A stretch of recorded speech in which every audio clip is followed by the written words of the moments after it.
Alright, here we are on window 305. This is the top rail and it's tenon, and here there's a split that goes all the way through the rail. I'll show you the other side in a minute. So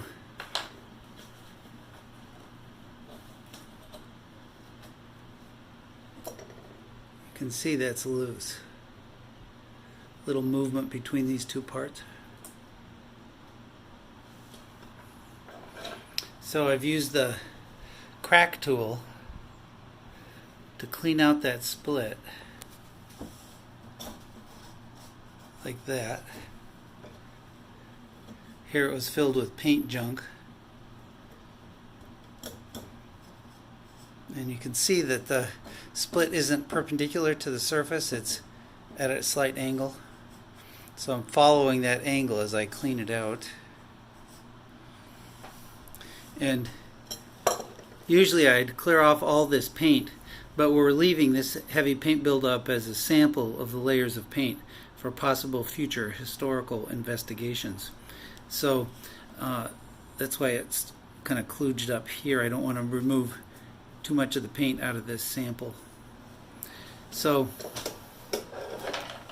next I'll work some weatherproof glue down into this split. Alright, I've just sprayed out some glue along the split, and I'm going to use my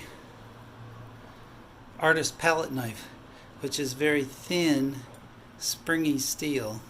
It's the thinness that I like using for this particular task, because I can use that thin blade to just wipe that glue right down deeply into that split.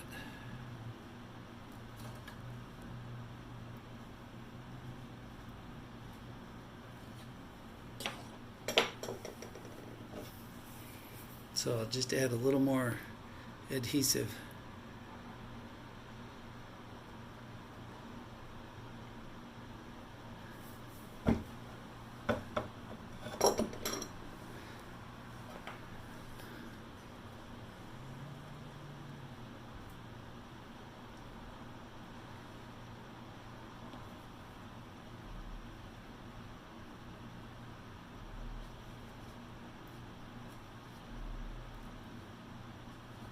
Alright, that's looking good. Here's the interior side of that rail and the tenon, and you can see that split coming all the way through right along here. So I'll give that the same treatment, just run a bit of adhesive along there and work it in with palette knife.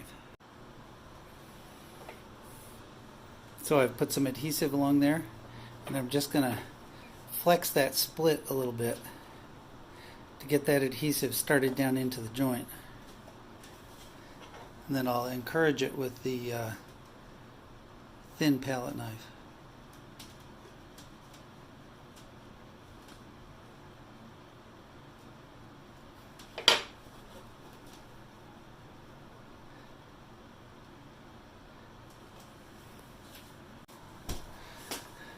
Wipe off that glue.